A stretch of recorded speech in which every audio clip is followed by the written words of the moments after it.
Okay. हाँ लाडो।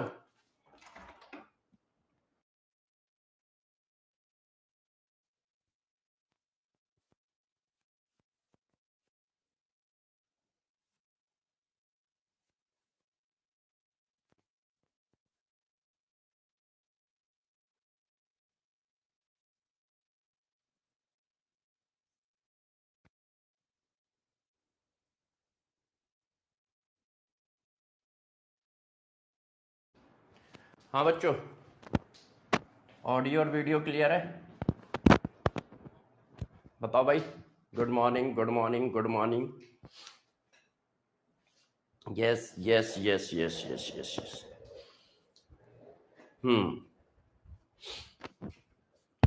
Good morning, good morning.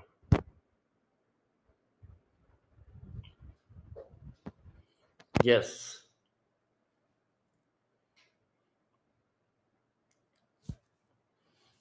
Very very good morning. हाँ yes, very good. बहुत सही, बहुत सही। ओके, तो देखो बच्चों, आप लोगों को दो तीन बात बता देता हूँ, ठीक है? आप लोगों को दो तीन बातें क्लियर कर देता हूँ। पहला, आज आज जो है आपकी सारी डीपीपी अपलोड हो जाएंगी। मैंने कल रात में दे दी है ना? तो केमिकल काइनेटिक्स की सारी डीपीपी अपलोड हो जाएंगी, केमिकल काइनेटिक्स की, और साथ साथ में लिक्विड सोल्यूशन की भी अपलोड हो जाएंगी। केमिकल काइनेटिक्स की मॉर्निंग में ही हो जाएंगी, या हो सकता है हो गई हो, मैंने अभी देखा नहीं। इसकी इवनिंग में हो जाएंगी, है ना? इवनिंग में हो जाएंगी।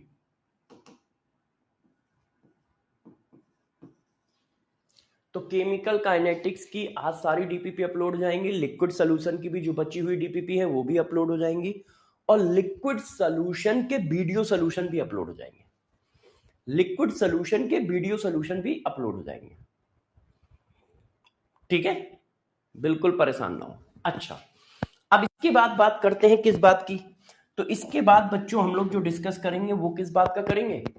इसके बाद डिस्कस करने जा रहे हैं टेस्ट का। तो सभी लोग जल्दी से आज पेन कॉपी पकड़ लें, क्योंकि मैं अब टीएसडी का टेस्ट लेने जा रहा हूं। बाकी बातें मैं इसके बाद करूंगा, ठीक है? सभी लोग जल्दी से पेन कॉपी पकड़ें, क्योंकि मैं टीएसडी का टेस्ट लेने जा रहा हूं। हाँ हाँ हाँ बेटा, हरिओम वर्मा, यही तो बता रहा हूं कि लिक्विड सोल्यूशन की जो बची हुई डीपीपी है वो भी अपलोड हो जाएंगी। बची हुई डीपीपी भी अपलोड हो जाएंगी, उनके सोल्यूशन भी अपलोड हो जाएंगे, है ना? सर माइक ठीक करो, माइक में क्या दिक्कत है? माइक में क्या दिक्कत है? चलो जल्दी से रेडी हो जाओ। पहला क्वेश्चन आपकी स्क्रीन पर ये रहा, पहला क्वेश्चन आपकी स्क्रीन पर ये रहा। चलिए सब लोग अच्छे से करिए। टीएसडी नंबर 1, आज हैंड रिटन टीएसडी है, जल्दी करो।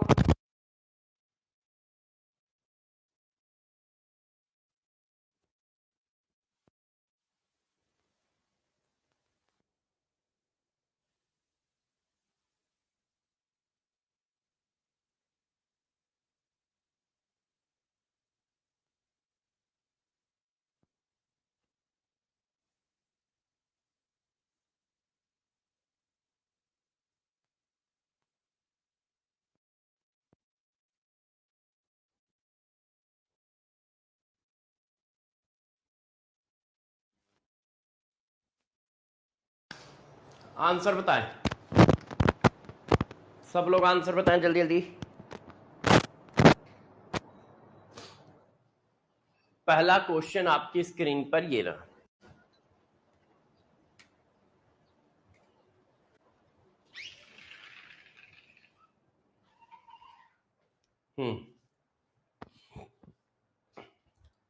बताओ भाई। एलन रेट वर्सेस लॉग 80 के बीच में ग्राफ है, ठीक है? ऑर्डर ऑफ रिएक्शन पूछा जा रहा है कि ऑर्डर ऑफ रिएक्शन क्या होगा। अशोक बेटा, अगस्त के फर्स्ट वीक में आपको बुक मिलेगी, आपके घर आ जाएगी, यस।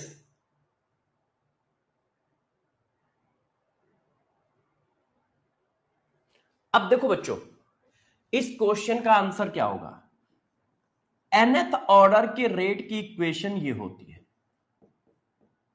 nth ऑर्डर के रेट की इक्वेशन ये होती है। अब आपको रेट और एटी के बीच में ग्राफ चाहिए तो दोनों तरफ क्या ले लो? ln ले लो। ln rate equal to ln K plus n ln A T. अब इसको लॉग बनाओगे तो 2.3032 से हर एक में मल्टीप्लाई होगा, और हर एक में मल्टीप्लाई होगा तो फिर क्या है, लेफ्ट एंड राइट हो जाएगा, तो ये आ जाएगा।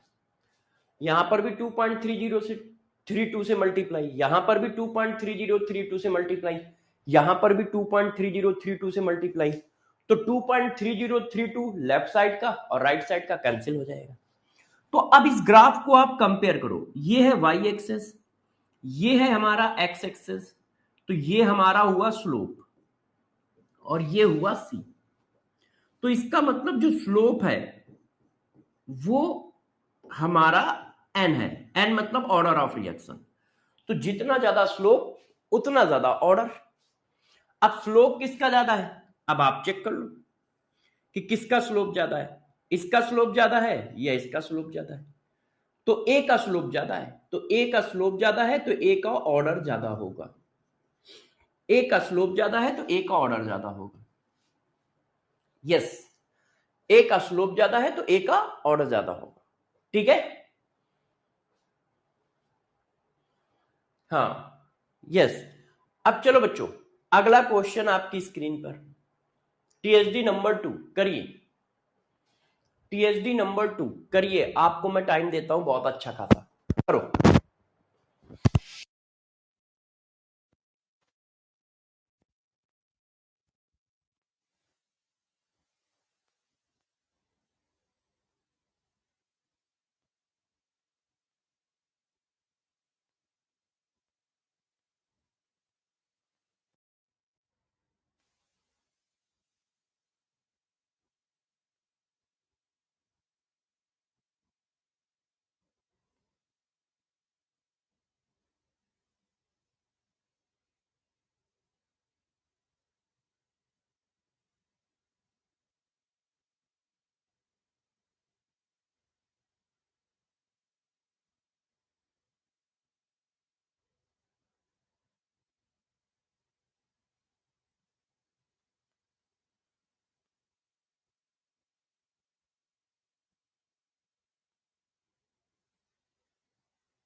बताएं सभी लोग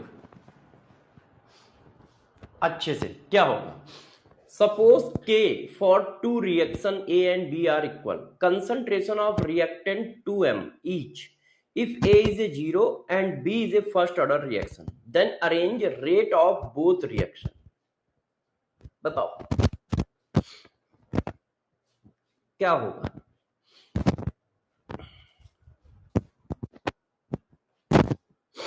टीएचडी नंबर 2।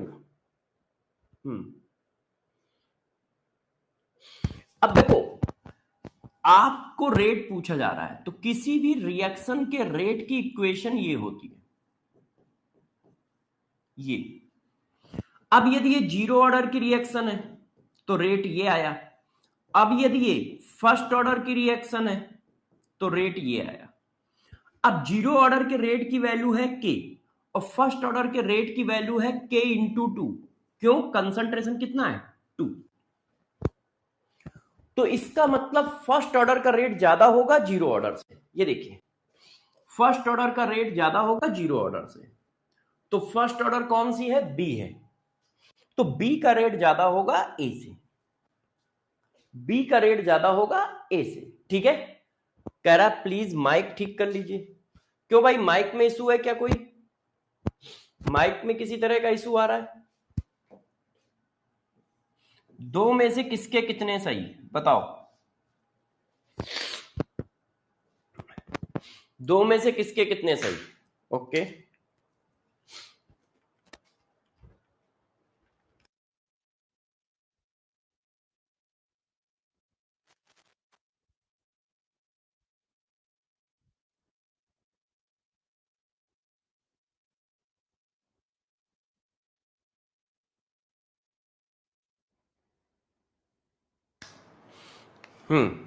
दो में से किसके कितने सही बताइए।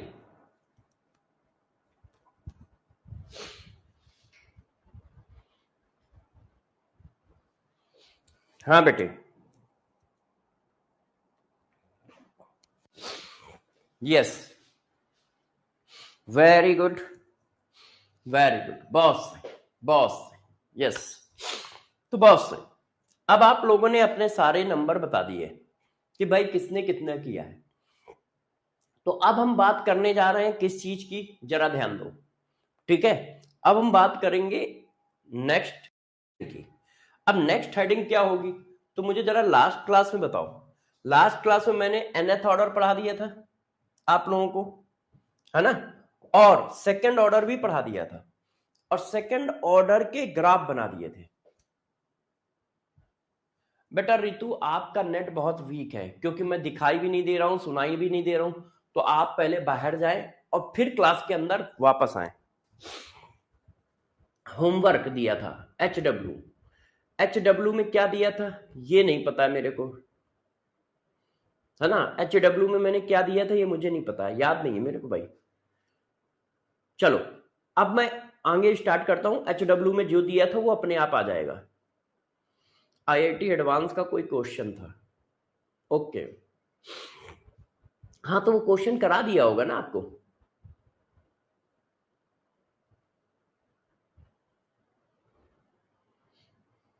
सेकंड ऑर्डर के CSD नहीं लिखे हैं, अच्छा, सेकंड ऑर्डर के CSD नहीं लिखे हैं, ओके, लिख देंगे यार, सेकंड ऑर्डर की भी CSD लिख देंगे, है ना। तो अभी जब CSD लिखेंगे तो सेकंड ऑर्डर के भी लिख देंगे। तो चलो अब क्लास को स्टार्ट किया जाए, ठीक है। अब हम क्लास को स्टार्ट करते हैं और टॉपिक बताते हैं कि हाँ यार अगला टॉपिक हमारा कौन सा है, अगला टॉपिक हमारा कौन सा है और उसको हम कैसे करेंगे, ठीक है ना बच्चों। तो अब अगले टॉपिक पे आ जाओ आप लोग। अब हम लोग अगले टॉपिक पे आ जाते हैं, क्लियर है। तो चलो देखो, देखो आपको ऑर्डर ये सब पढ़ा दिया है। अब इसके बाद हेडिंग आती है, गौर से देखिए, इसके बाद हेडिंग आती है effect of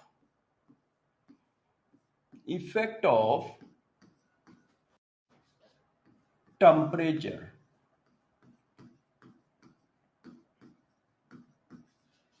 in rate of reaction.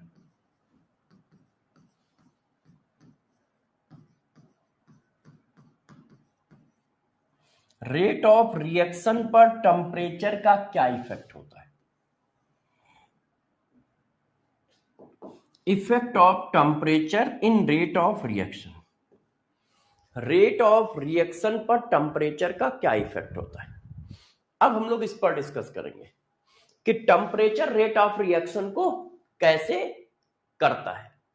तो देखो बच्चों, हम सभी बच्चे जानते हैं कि जो रेट है वो टेम्परेचर पर किस तरह से इंपैक्ट डालेगा, इसका डिस्कशन करना है, और इससे रिलेटेड सारी बातें आज हम लोगों को एक एक करके पढ़नी है, ठीक है। आज बेटा चैप्टर एंड नहीं होगा, आज चैप्टर कहां से एंड हो जाएगा, अभी कई पॉइंट बाकी हैं इसमें, ठीक है। तो चलो पहला पॉइंट लिखता हूं, गौर से देखिए, है ना।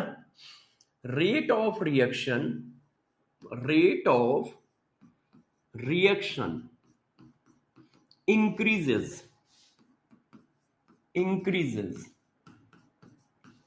in increasing in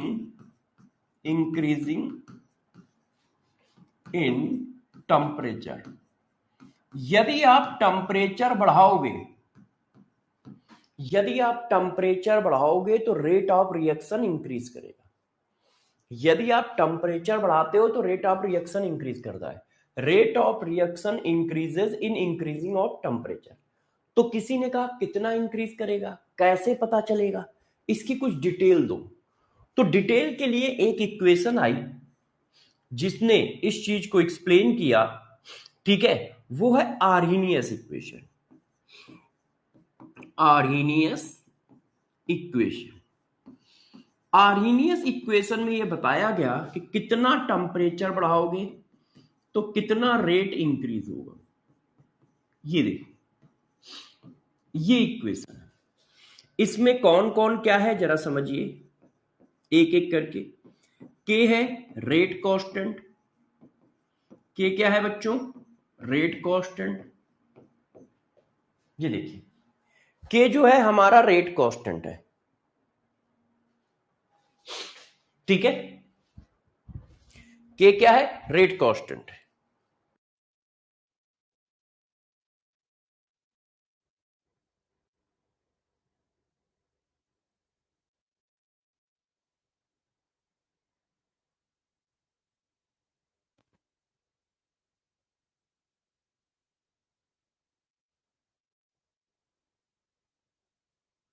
चीज को कैसे करते हैं तो देखो, आर्हीनियस इक्वेशन में के क्या है? रेट कांस्टेंट है। और ईए क्या है? Activation energy. ईए क्या है? Activation energy. ये देखो, और टी क्या है? टेम्परेचर। टी क्या है? टेम्परेचर। और आर क्या है? Gas constant. और इसमें से ए क्या है? ए है आर्हीनियस पैरामीटर। आर्हीनियस पैरामीटर, या इसी को आर्हीनियस फ्रीक्वेंसी भी कहते हैं। इसी को आर्हीनियस फ्रीक्वेंसी भी कहते हैं।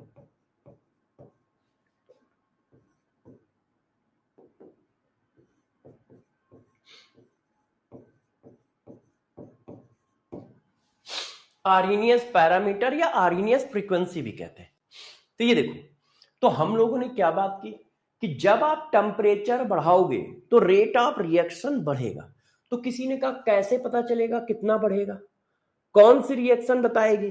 तो हम लोगों ने बताया आर्हीनियस इक्वेशन है के इक्वल टू ए ई की पावर माइनस ई ए अपॉन आर टी। के इक्वल टू ए ई की पावर माइनस ई ए अपॉन आर टी। के क्या है? रेट कांस्टेंट है। ई क्या है? एक्टिवेशन एनर्जी है। टी क्या है? टेम्परेचर है। आर क्या है? गैस कांस्टेंट है। ए क्या है? आर्हीनियस पैरामीटर या आर्हीनियस फ्रीक्वेंसी है।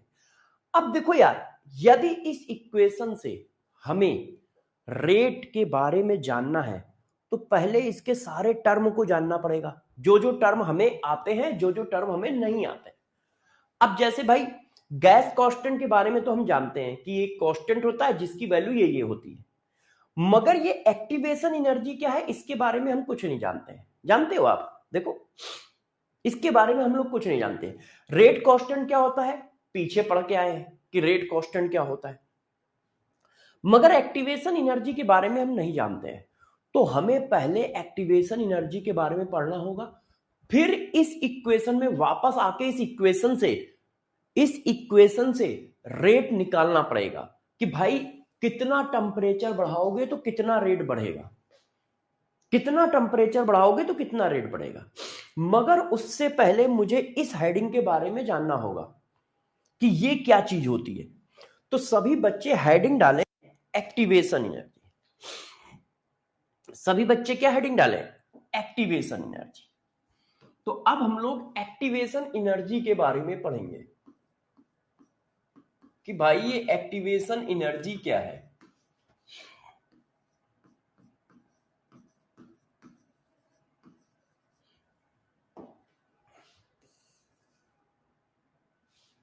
ये देखो, तो अब हमारी हेडिंग स्टार्ट है एक्टिवेशन एनर्जी। क्लियर है? आर्हीनियस पैरामीटर के बारे में भी पढ़ेंगे, आर्हीनियस पैरामीटर के बारे में भी पढ़ेंगे। अब देखो यार, एक्टिवेशन एनर्जी के बारे में पढ़ने से पहले मैं आपको कुछ बातें बताता हूं, उनको जरा समझें। देखिए, हम लोगों ने माना कि कोई एक रिएक्शन है A equal to B. A equal to B, ये एक रिएक्शन सपोज की है, ठीक है। ये एक रिएक्शन हमने सपोज की है। अब जरा आप मुझे बताओ, केमिकल काइनेटिक्स में यह माना गया है कि रिएक्शन कोलिजन की वजह से होती है, टकराने की वजह से होती है। केमिकल काइनेटिक्स में क्या माना गया है, जरा सब लोग बताओ? रिएक्शन टकराने की वजह से होती है। तो सबसे पहली बात, इन chemical kinetics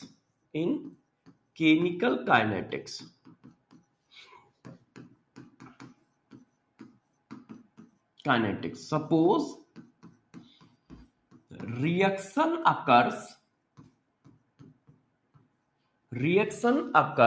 due to collision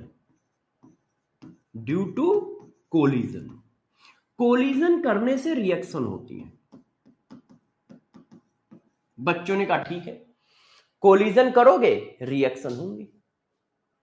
तो यदि कोलिजन करने से रिएक्शन होती है, तो जब कोलिजन हो रही होगी तो उनकी एनर्जी भी चेंज होगी, कभी एनर्जी ज्यादा होगी, कभी एनर्जी कम होगी, है कि नहीं भाई? कोलिजन हो रही है तो मॉलिक्यूल पास आ रहे हैं, टकरा रहे हैं, दूर जा रहे हैं। तो इसी वजह से हम लोग ने बनाया इनका एनर्जी प्रोफाइल डायग्राम। क्या बनाया? Energy profile diagram.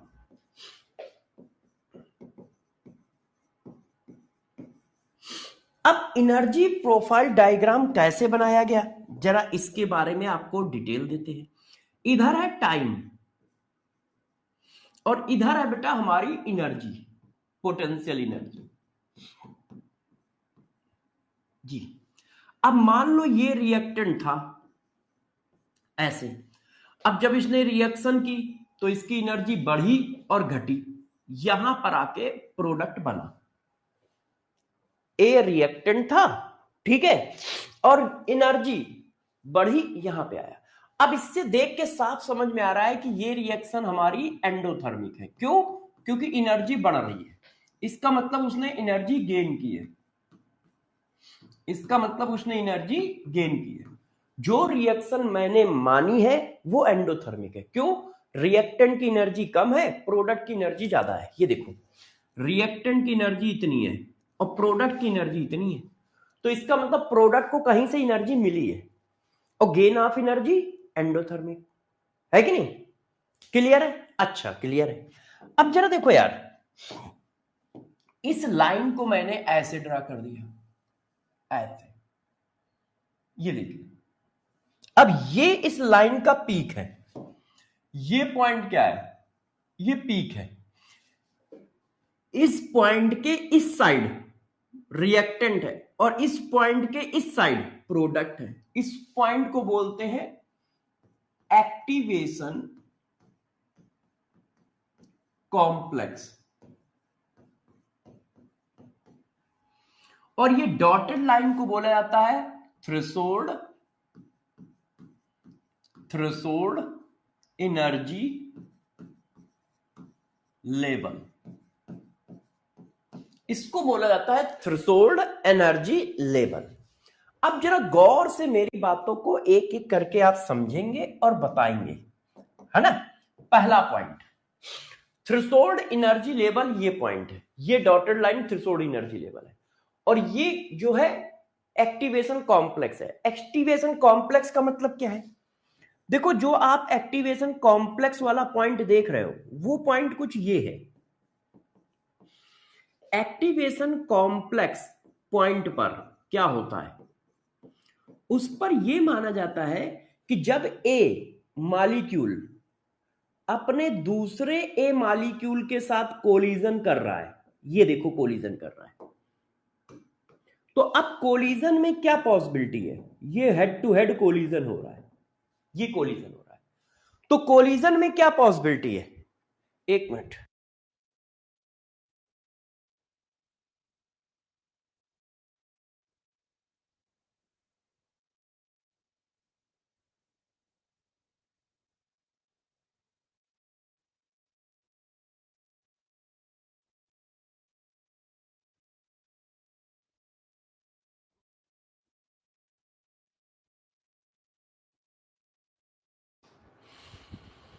हाँ बच्चों, तो जरा देखो, जब ये कोलिजन होंगी तो दो पॉसिबिलिटी है। क्या पॉसिबिलिटी है? जरा चेक करो आप कि पॉसिबिलिटी क्या है। पॉसिबिलिटी नंबर 1 है कि भाई कोलिजन हुई मगर प्रोडक्ट नहीं बना, ये अलग हो गए, बस कोलिजन करके अलग हो गए, क्यों? क्योंकि इतनी एनर्जी नहीं जनरेट कर पाए कि रिएक्टेंट के बीच के कोई बॉन्ड ब्रेक हो और नए बॉन्ड फॉर्म हो।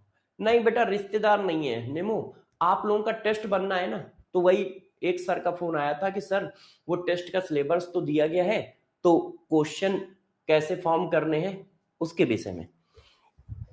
तो मैंने कहा भाई मैं तो इस क्लास में हूं, अभी क्लास के बाद बताऊंगा कि टेस्ट जो बनेगा वो किस तरह से फॉर्म होगा।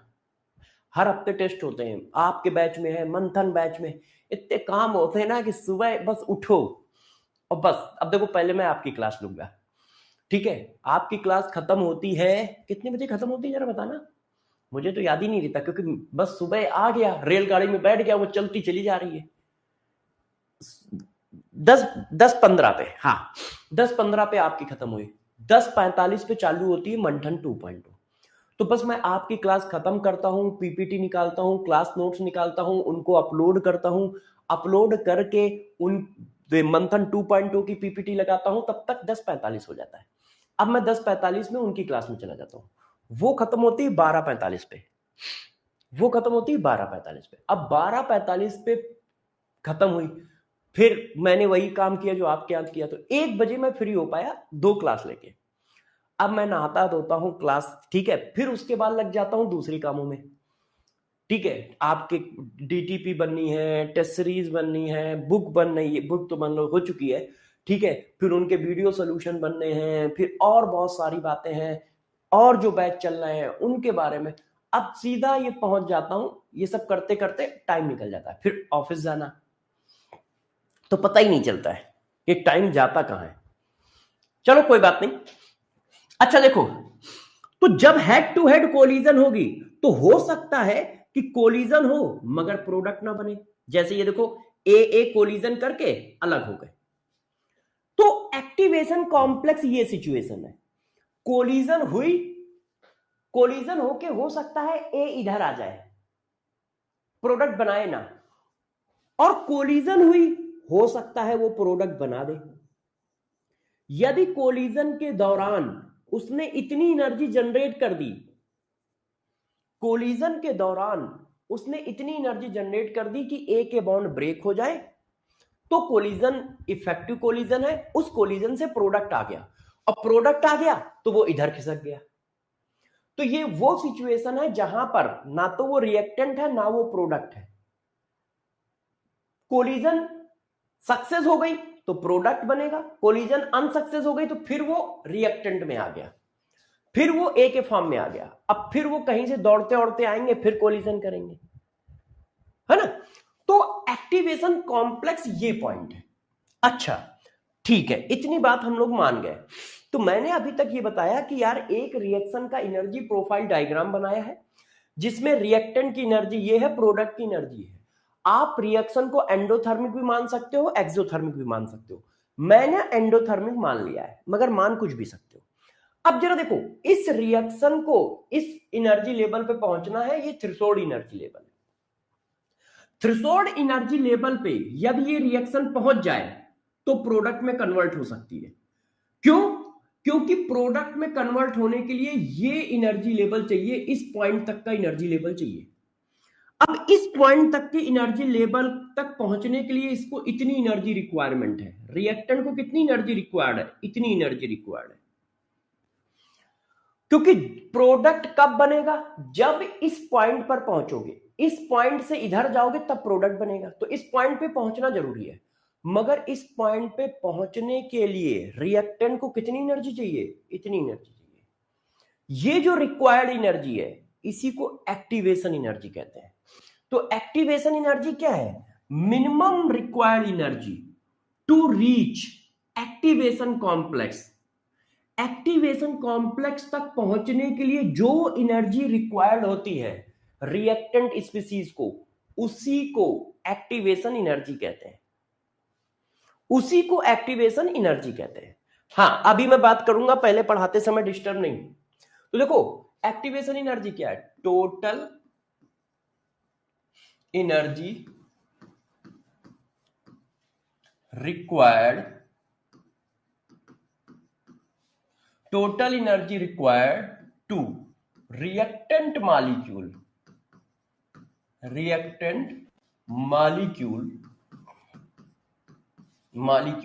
टू रीच एक्टिवेशन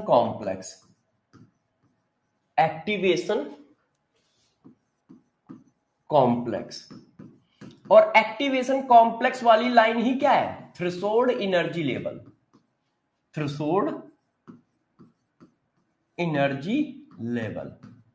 चेक करो, इस पॉइंट पे एनर्जी लेवल कौन सा है? डॉटेड वाला है। तो रिएक्टेंट मॉलिक्यूल को वो मिनिमम रिक्वायर्ड एनर्जी जिसको पाकर वो कहां पहुंच जाए? एक्टिवेशन कॉम्प्लेक्स तक पहुंच जाए या थ्रेशोल्ड एनर्जी लेवल पे पहुंच जाए, उस एनर्जी को हम एक्टिवेशन एनर्जी कहते हैं।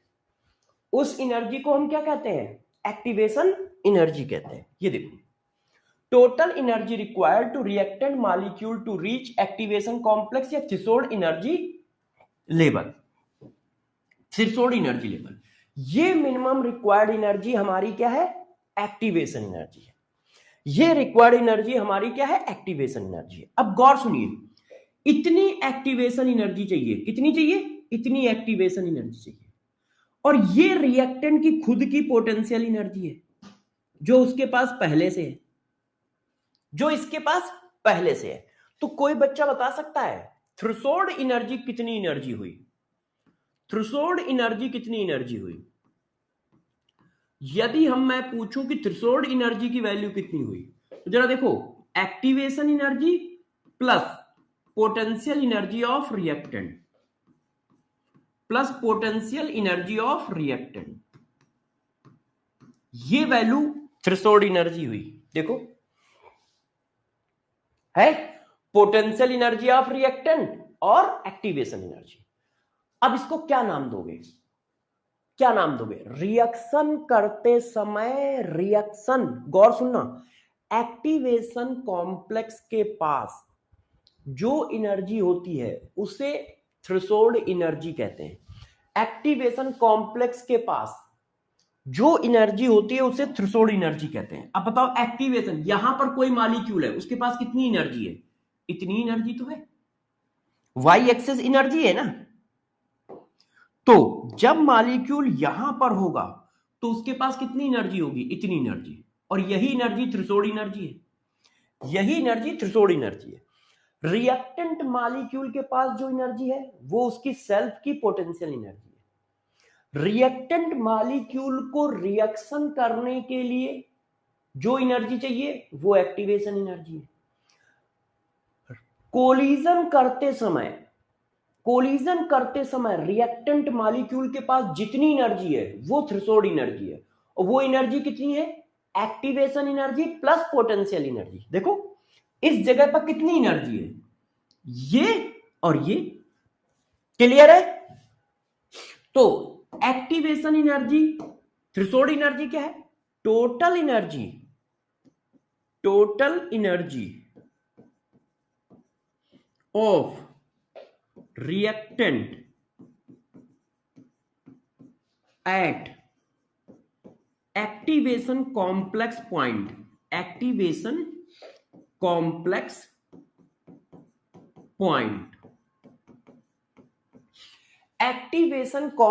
पॉइंट पर जितनी एनर्जी होगी रिएक्टेंट की वो थ्रेशोल्ड एनर्जी है ड्यूरिंग कोलिजन। यहां पे क्या है? कोलिजन स्टेट है, ड्यूरिंग कोलिजन।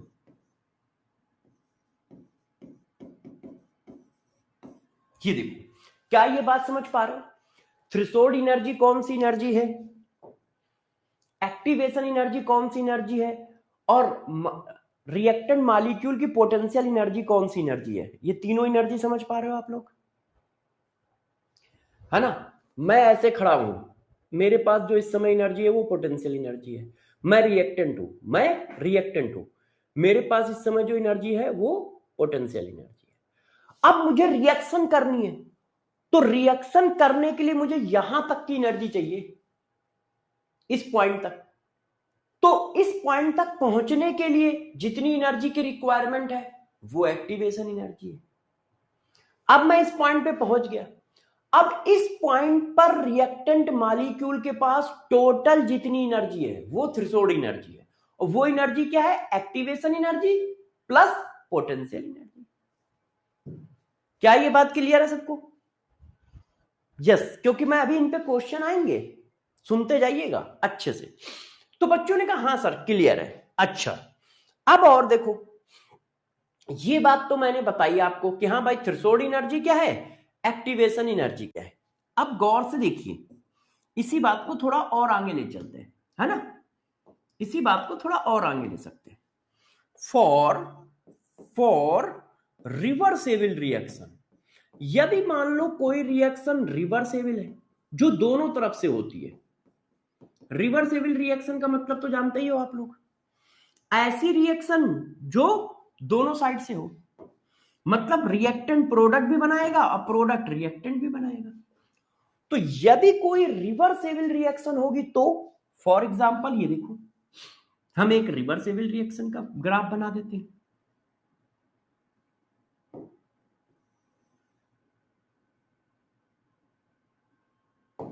देखो, इधर तो भाई एनर्जी हो गई, इधर टी हो गया, ये हमारा रिएक्टेंट हो गया, ऐसे रिएक्शन हुई, ऐसे रिएक्शन हुई, ये हमारा प्रोडक्ट हो गया। ये जो एनर्जी लेवल है ये थ्रेशोल्ड एनर्जी लेवल हो गया, ये हमारा क्या हो गया? थ्रेशोल्ड एनर्जी लेवल हो गया।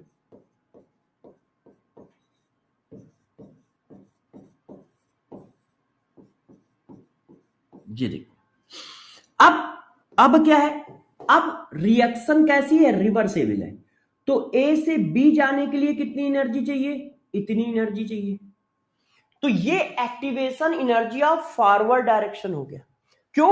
अब जो रिएक्शन है वो रिवर्सेबल है। ये देखो, तो रिवर्सेबल रिएक्शन का मतलब हुआ दो रिएक्शन का सम। एक है ए से बी जाना और एक है बी से ए आना। ये देखो उल्टा साइन बना है, जरा देखे रहे ना। ये देखो, तो जब मैं ए से बी जा रहा हूं तो उसको कितनी एनर्जी चाहिए रिएक्शन करने के लिए? Activation energy of forward direction, F का मतलब फॉरवर्ड डायरेक्शन। अब बी से ए आओगे तो उसको कितनी एनर्जी चाहिए? Activation energy of backward direction,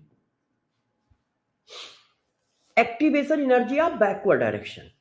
तो ये क्या है? Activation energy of backward direction. ये क्या है? Activation energy of forward direction.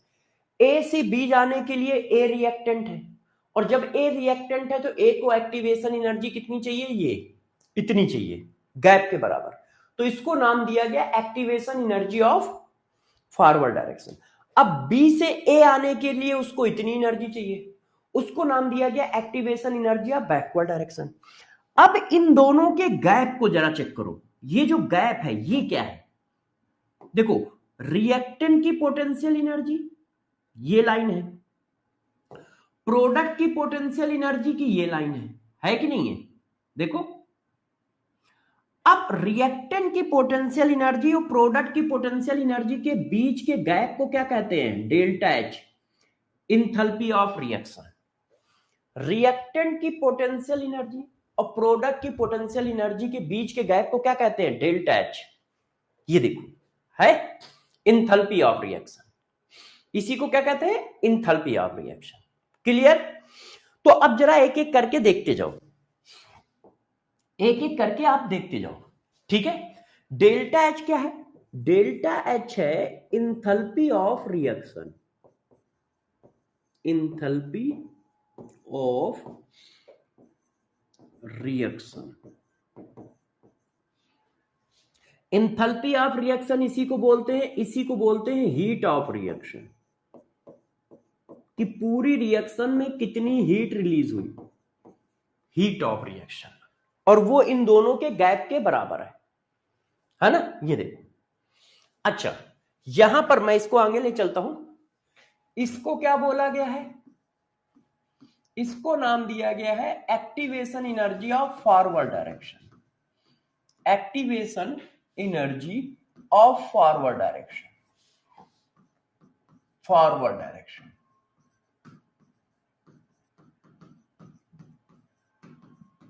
और इसको क्या नाम कहा गया है? Activation energy of backward direction.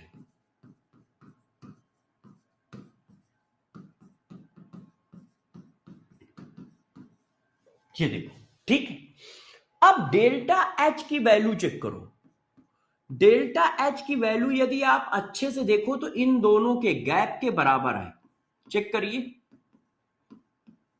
ये देखिए, ये गैप क्या है? Activation energy of forward direction. ये गैप क्या है? Activation energy of backward direction. तो फॉरवर्ड से बैकवर्ड को माइनस कर दो तो डेल्टा एच की वैल्यू आ जाएगी। देखो भाई, ये गैप क्या है? यहां से लेके यहां तक की वैल्यू क्या है? यहां से ले लो, यहां से लेके यहां तक की वैल्यू क्या है? Activation energy of forward direction. और यहां से लेके यहां तक की वैल्यू क्या है? Activation energy of backward direction. तो ये गैप क्या हुआ? गैप हुआ फॉरवर्ड माइनस बैकवर्ड, है ना? तो activation energy of forward direction minus activation energy of backward direction, ये गैप हुआ। अब गौर से देखिए, फॉर केस 2 बनेंगे। केस 1, पहला केस, यदि रिएक्शन एंडोथर्मिक है तो क्या होगा? यदि रिएक्शन एंडोथर्मिक है तो हम सबको पता है कि डेल्टा एच का साइन पॉजिटिव आएगा। यदि रिएक्शन एंडोथर्मिक है तो डेल्टा एच का साइन पॉजिटिव आएगा। अब डेल्टा एच का साइन पॉजिटिव आया तो जरा बताना, ये वैल्यू पॉजिटिव है, इसका मतलब क्या है? इससे इसको माइनस किया है और साइन आ रहा है प्लस, तो बड़ा कौन है? देखो 10 माइनस 8 लिखा है, आंसर बताओ क्या आएगा? +2 आएगा। अच्छा, 10 माइनस 12 लिखा है, आंसर कितना आएगा? -2 आएगा। तो जो बड़ा होता है उसके सामने का साइन आता है ना? जो बड़ा होता है उसके सामने का साइन आता है। बड़ा कौन था? 10, तो 10 के सामने का साइन आया। बड़ा कौन है? 12, तो 12 के सामने का साइन आया। अब बताओ, यदि इसका साइन प्लस आया है, इसका मतलब बड़ा कौन है? ये। क्यों? इसका साइन कैसा है? पॉजिटिव, इसका साइन है निगेटिव। तो यदि एंडो भाई इसको इससे माइनस किया तो ये आ गया, यही तो हुआ। इसको इससे माइनस किया तो ये आ गया, और ये प्लस आ रहा है, इसका मतलब फॉरवर्ड डायरेक्शन की एक्टिवेशन एनर्जी ज्यादा है बैकवर्ड डायरेक्शन से, एंडोथर्मिक के केस में फॉरवर्ड डायरेक्शन की एक्टिवेशन एनर्जी ज्यादा है बैकवर्ड डायरेक्शन से। अच्छा, केस नंबर 2, मान लो रिएक्शन एक्सोथर्मिक होती तो। रिएक्शन क्या है? एक्सोथर्मिक है। यदि रिएक्शन एक्सोथर्मिक है तो डेल्टा एच का साइन निगेटिव होगा। अब क्या है, इसको इससे माइनस करते हैं तो माइनस आ रहा है, इसका मतलब ये बड़ा है। क्यों? क्योंकि साइन किसका बड़ा होता है? जो बड़ा होता है उसी के सामने का साइन आता है। ये देखो आपने अभी किया है मैथ, तो इसका मतलब activation energy of backward direction ज्यादा है। Activation energy of backward direction ज्यादा है। इन पर क्वेश्चन रहेंगे, ध्यान रखिएगा, इन पर क्वेश्चन रहेंगे। और कोई किसी से ज्यादा कितना है? जितना डेल्टा एच है उतना ज्यादा है। क्यों? इन दोनों का डिफरेंस ये है, तो ये बड़ा है तो कितना बड़ा है? डेल्टा एच बड़ा है। ये बड़ा है तो इससे कितना बड़ा है? डेल्टा एच बड़ा है, क्योंकि दोनों का डिफरेंस ये है। ये इससे कितना बड़ा है? डेल्टा एच बड़ा है। ये इससे कितना बड़ा है? डेल्टा एच बड़ा है। अब इस पर क्वेश्चन भी कैसे आएंगे? देखो मैं साथ साथ में क्वेश्चन भी कराता जा रहा हूं, बड़ी हेडिंग है, टाइम लगेगा, है ना? और बहुत बहुत तरीके के क्वेश्चन बनेंगे, तो जितना पढ़ाता जाऊंगा उतना क्वेश्चन कराता जाऊंगा, जैसे आप लोगों को चीजों का आइडिया होता जाए। ठीक है बच्चों? जैसे ये क्वेश्चन है, इसको करो, इस क्वेश्चन को करिए। इन ए रिवर्सेबल एंडोथर्मिक रिएक्शन। अब जैसे देखो उसने क्या कहा, रिवर्सेबल एंडोथर्मिक, इसका मतलब डेल्टा एच कैसा है, positive. Reversible endothermic reaction, the energy of activation of forward reaction is, ये फॉरवर्ड रिएक्शन की एक्टिवेशन एनर्जी दी है, the energy of activation energy of reverse reaction, backward reaction की एक्टिवेशन एनर्जी पूछ रहा है। तो भाई हमारा फार्मूला ये है,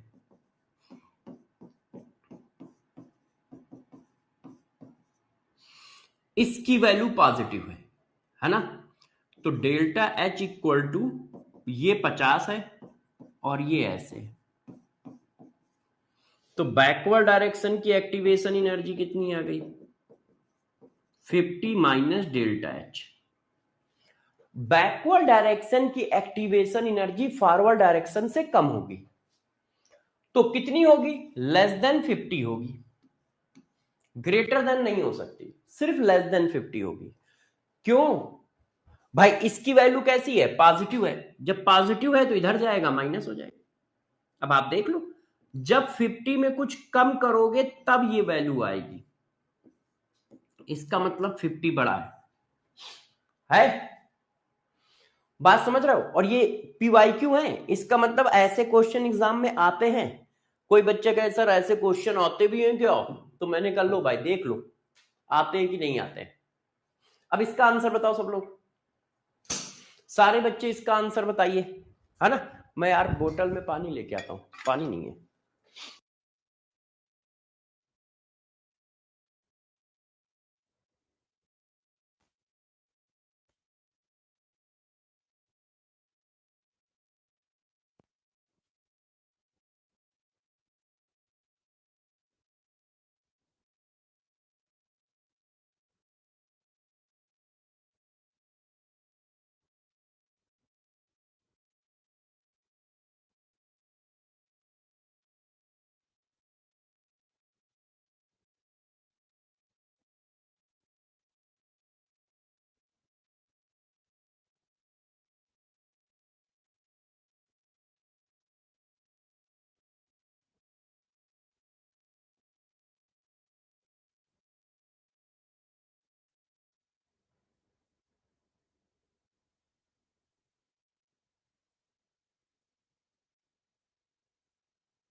हाँ भाई,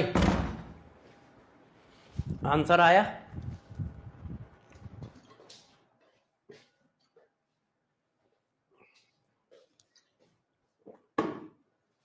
देखो, फॉर एंडोथर्मिक रिएक्शन, जैसे ही एंडोथर्मिक कह दिया तो हमें ये पता चल गया कि ये पॉजिटिव है, और ये पॉजिटिव है तो ये भी पता चल गया कि फॉरवर्ड डायरेक्शन की ज्यादा है, बैकवर्ड डायरेक्शन की कम है। ठीक है। For a endothermic reaction, energy of activation is EA and enthalpy of reaction is delta S. Both of these in kilocalorie per mole. Minimum value of EA will be. अब वो कह रहा minimum value कितनी होगी। एक minute यार, gate पे कोई है, आज घर पे कोई है नहीं।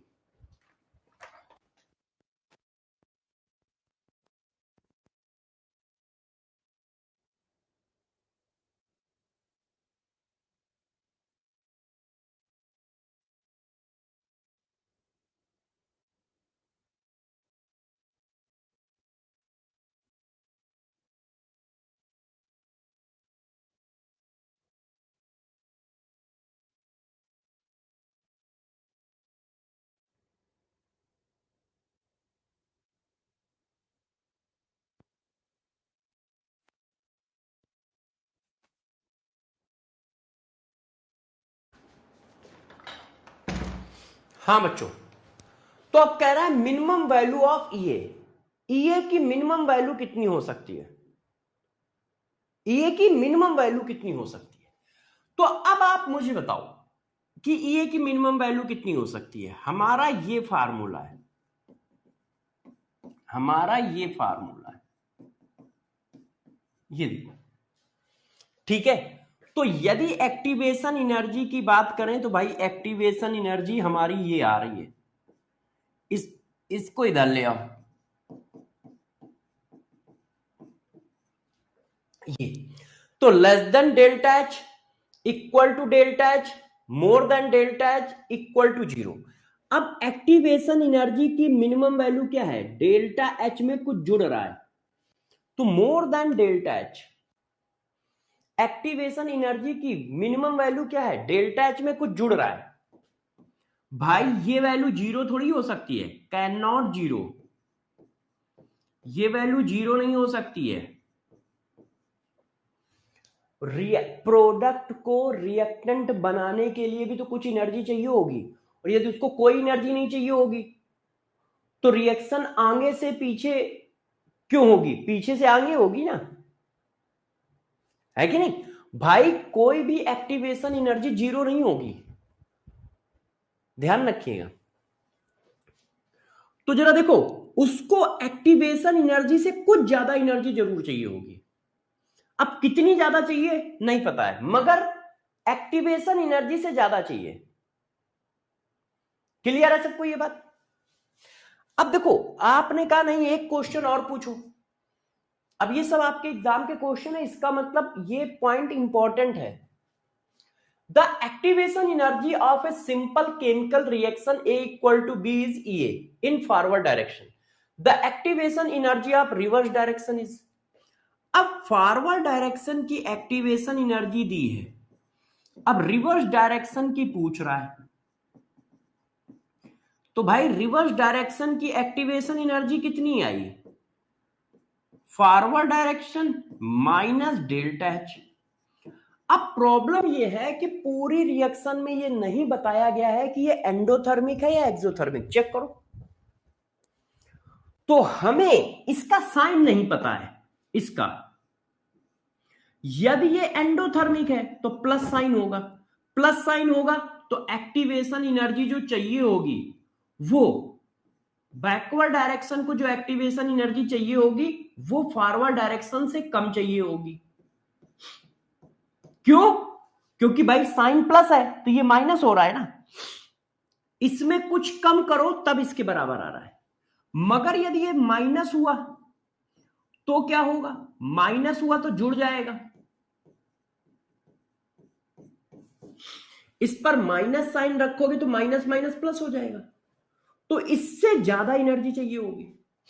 अब इन्होंने साइन कहीं नहीं दिया है डेल्टा एच का, तो जब डेल्टा एच के साइन की इंफॉर्मेशन नहीं दी है तो इसका मतलब फॉरवर्ड डायरेक्शन से ज्यादा भी हो सकती है, फॉरवर्ड डायरेक्शन से कम भी हो सकती है। Can be less and more than delta E. क्यों? क्योंकि तुमने नहीं बताया है कि रिएक्शन एंडो है या एक्सो है। यदि तुम बता दो एंडो है या एक्सो है तो हम बता देंगे क्लियर कट। अब जब तुमने क्लियर कट आंसर नहीं दिया तो हम कैसे दे दें? यदि रिएक्शन एंडोथर्मिक है तो फॉरवर्ड डायरेक्शन से कम एक्टिवेशन एनर्जी चाहिए, यदि रिएक्शन एक्सोथर्मिक है तो फॉरवर्ड डायरेक्शन से ज्यादा एनर्जी चाहिए। बात समझ पा रहे हैं सब? क्या बात समझ पा रहे? Yes yes. तो देखो, अब मैंने जितना पढ़ाया अभी हम लोगों ने उतने के क्वेश्चन किए। अब मैं वापस चलता हूं थ्योरी पे। ठीक है, ये देखो यहां पे थे हम लोग कि एंडोथर्मिक क्या है, एक्सोथर्मिक क्या है, डेल्टा एच क्या है। इतनी बात हम लोगों ने डिस्कस कर ली और ये ग्राफ डिस्कस किया। एक्टिवेशन एनर्जी क्या होता है ये डिस्कस किया। अब जरा अभी और भी पॉइंट हैं एक्टिवेशन एनर्जी के, उनको भी डिस्कस करते हैं। अब जरा एक एक करके कुछ बातें सुनो, point point. Activation energy can not zero. किसी की भी एक्टिवेशन एनर्जी जीरो नहीं हो सकती। किसी क्वेश्चन में मान लिया जाए तो बात अलग है, मगर वैसे जीरो नहीं हो सकती। जैसे कोई कहा जाए कोई इंसान है तो उसका कोई ना कोई तो वेट होगा भाई, छोटा होगा, पतला होगा, नाटा होगा, कुछ होगा तो उसका वेट होगा ना, कम होगा मगर होगा तो। अब मान लो कहीं मान लिया जाए कि इंसान का वेट टेंस टू जीरो है तो हो गया। तो किसी भी रिएक्शन की एक्टिवेशन एनर्जी जीरो नहीं हो सकती। 2023 नीट का क्वेश्चन है ये, नीट 2023 का क्वेश्चन है। एक असर्शन और रीजन का क्वेश्चन आया था, असर्शन और रीजन का क्वेश्चन। तो एक्टिवेशन एनर्जी की वैल्यू जीरो और निगेटिव नहीं होगी, ध्यान रखना। क्यों? क्योंकि हम ये मान के चलते हैं कि रिएक्शन कोलिजन की वजह से होती है, रिएक्शन कोलिजन की वजह से होती है। तो activation energy can not be zero and negative due to collision theory. Collision theory के हिसाब से ऐसा है, मतलब ध्यान रखना कोलिजन थ्योरी और केमिकल काइनेटिक्स में हम कोलिजन थ्योरी के हिसाब से पढ़ते हैं। तो कोलिजन थ्योरी के हिसाब से एक्टिवेशन एनर्जी की वैल्यू जीरो और निगेटिव नहीं होगी। अच्छा, अगला पॉइंट और क्या है? किसी पर्टिकुलर रिएक्शन की एक्टिवेशन एनर्जी कांस्टेंट होती है, वो सिर्फ टेम्परेचर पर डिपेंड करती है। फिर से सुनो, जैसे ए से बी एक रिएक्शन है। अब ए से बी एक रिएक्शन हो रही है ना, ए से बी एक रिएक्शन हो रही है, तो उस रिएक्शन की एक्टिवेशन एनर्जी तभी चेंज होगी जब टेम्परेचर चेंज करोगे। उस रिएक्शन की एक्टिवेशन एनर्जी तभी चेंज होगी जब टेम्परेचर चेंज करोगे। यदि टेम्परेचर नहीं चेंज करोगे तो वैल्यू नहीं चेंज होगी। जैसे हम रिएक्शन में रिएक्टेंट का अमाउंट बढ़ा दें तो क्या एक्टिवेशन एनर्जी चेंज हो जाएगी? या रिएक्शन के वेसल का साइज चेंज कर दें तो क्या एक्टिवेशन एनर्जी चेंज हो जाएगी? नहीं, जब तक आप रिएक्शन नहीं चेंज करोगे या टेम्परेचर नहीं चेंज करोगे। तो जरा देखो, activation energy depend upon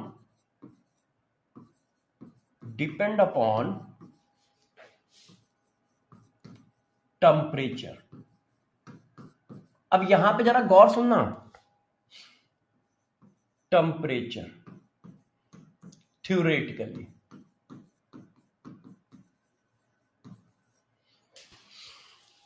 activation energy temperature पे डिपेंड करती है थ्योरेटिकली। हो सकता है ये पॉइंट बहुत सारे बच्चे गलत लिखते हो और कुछ टीचर भी गलत लिखते हैं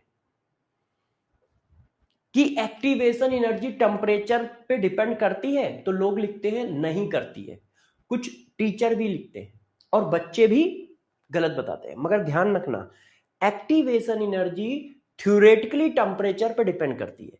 थ्योरेटिकली का मतलब क्या होता है? मतलब ये होता है कि यदि आप टेम्परेचर लार्ज स्केल में चेंज करोगे तब एक्टिवेशन एनर्जी पे माइन्यूट चेंज होगा, तब एक्टिवेशन एनर्जी पे माइन्यूट चेंज होगा।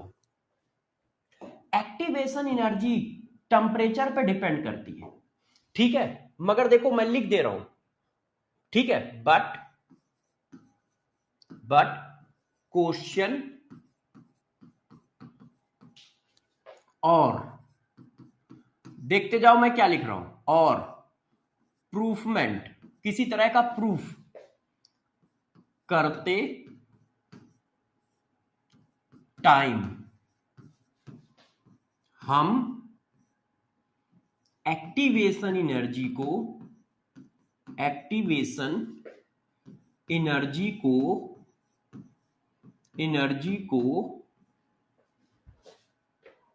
कांस्टेंट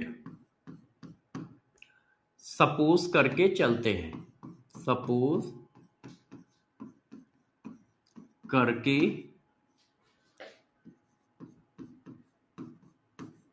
चलते हैं। रीजन क्या है? रीजन बहुत लार्ज चेंज ऑफ टेम्परेचर पर, चेंज ऑफ टेम्परेचर पर एक्टिवेशन एनर्जी में बहुत कम चेंज होता है, बहुत कम चेंज होता है। अब जरा इस बात को समझो। अभी जब आप क्वेश्चन कर रहे होगे और जब कोई प्रूफमेंट कर रहे होगे तो देखना टेम्परेचर चेंज करूंगा मगर उसकी एक्टिवेशन एनर्जी नहीं चेंज करूंगा। इसी वजह से बहुत सारे बच्चों और टीचरों को कंफ्यूजन रहता है कि यार टेम्परेचर चेंज कर दिया है तो एक्टिवेशन एनर्जी नहीं चेंज हो रही है, इसलिए वो टेम्परेचर से इंडिपेंडेंट है। मगर ऐसा है नहीं, एक्टिवेशन एनर्जी टेम्परेचर पे डिपेंड करती है। मगर जब हम क्वेश्चन कर रहे होंगे, किसी तरह का प्रूफमेंट कर रहे होंगे, तो हम इंडिपेंडेंट मान के चल रहे होंगे। ऐसा क्यों चल रहे होंगे? ऐसा क्यों चल रहे होंगे? क्योंकि बहुत बड़े टेम्परेचर चेंज पर एक्टिवेशन एनर्जी में माइन्यूट चेंज होता है।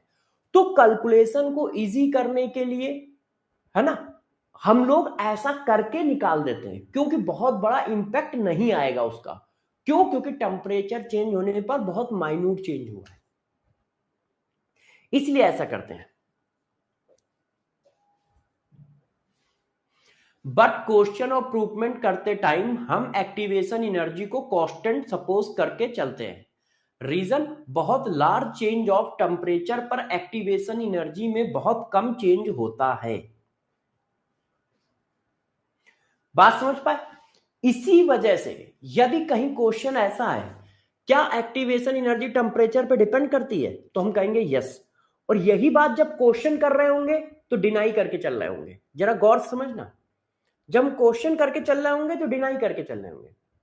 अच्छा, हिमांशु कह रहा है सर हिंदी में मत लिखा करो, तो मैं इंग्लिश में लिख दूं, मुझे कोई टेंशन थोड़ी ना है। मैं तो इसलिए लिख देता हूं कि आम बोलचाल की भाषा में लिखा रहेगा तो तुम समझ पाओ।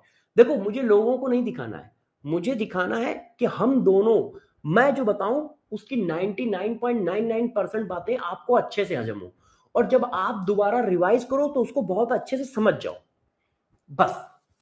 नहीं तो सिंपल से लैंग्वेज लिख देता हूं, लो।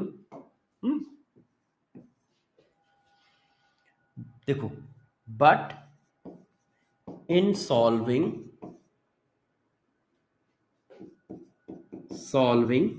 Question and प्रूफमेंट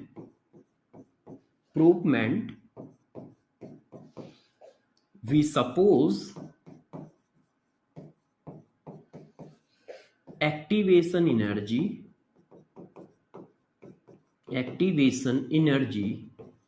independent dependent of temperature. ये लीजिए, हिंदी इंग्लिश उर्दू सब में लिख दिया है, अपने अपने हिसाब से सेट कर लेना, है ना। हिंदी इंग्लिश उर्दू सब में लिख दिया, अपने अपने हिसाब से सेट कर लो। तो देखो, activation energy temperature dependent quantity है, मगर क्वेश्चन और प्रूफमेंट करते समय हम उसको इंडिपेंडेंट मान के चलते हैं। ऐसा इसलिए मान के चलते हैं जैसे कॉम्प्लिकेशन ना हो, बहुत टफ वो ना बने क्वेश्चन, क्योंकि आंसर में बहुत बड़ा चेंज नहीं आएगा। अच्छा, ये बात समझ में आ गई। पॉइंट ये याद रखना, ये सब पेपर में पॉइंट आएंगे। अब नेक्स्ट पॉइंट समझो, अब नेक्स्ट पॉइंट समझो, ठीक है, गौर समझो। इफेक्ट ऑफ, नेक्स्ट पॉइंट समझो कि हाँ और क्या क्या है। क्या अमाउंट का इफेक्ट पड़ेगा? अमाउंट ऑफ रिएक्टेंट का इफेक्ट पड़ेगा? नहीं पड़ेगा। साइज ऑफ वेसल का इफेक्ट पड़ेगा? Shape and size of container का एक्टिवेशन एनर्जी पर नहीं पड़ेगा। टेम्परेचर पर पड़ेगा। रिएक्टेंट के अमाउंट का नहीं पड़ेगा, शेप एंड साइज का नहीं पड़ेगा। रिएक्शन चेंज होगी तो एक्टिवेशन एनर्जी चेंज होगी। आप सोच रहे होगे कि एक्टिवेशन एनर्जी पे इतना बड़ा भाषण सर क्यों दे रहे हैं, क्योंकि मुझे पता है ना, इसी से क्वेश्चन आता है। क्वेश्चन मेनली दो जगह से आता है, क्वेश्चन मेनली दो जगह से आता है, जीरो ऑर्डर, फर्स्ट ऑर्डर और आर्नियस इक्वेशन, मतलब ये, इनसे क्वेश्चन बहुत आता है। अब देखो, effect of catalyst, of catalyst in activation energy, in activation energy.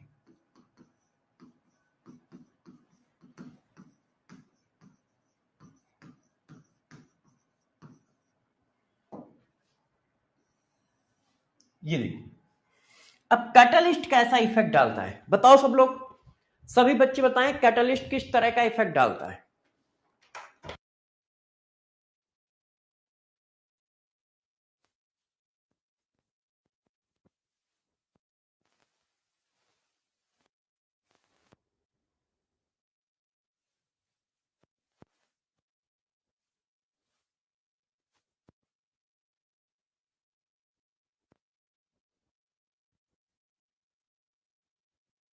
तो देखो बच्चों, अब कैसे करोगे इस बात को, तो जरा ध्यान दीजिए सब लोग।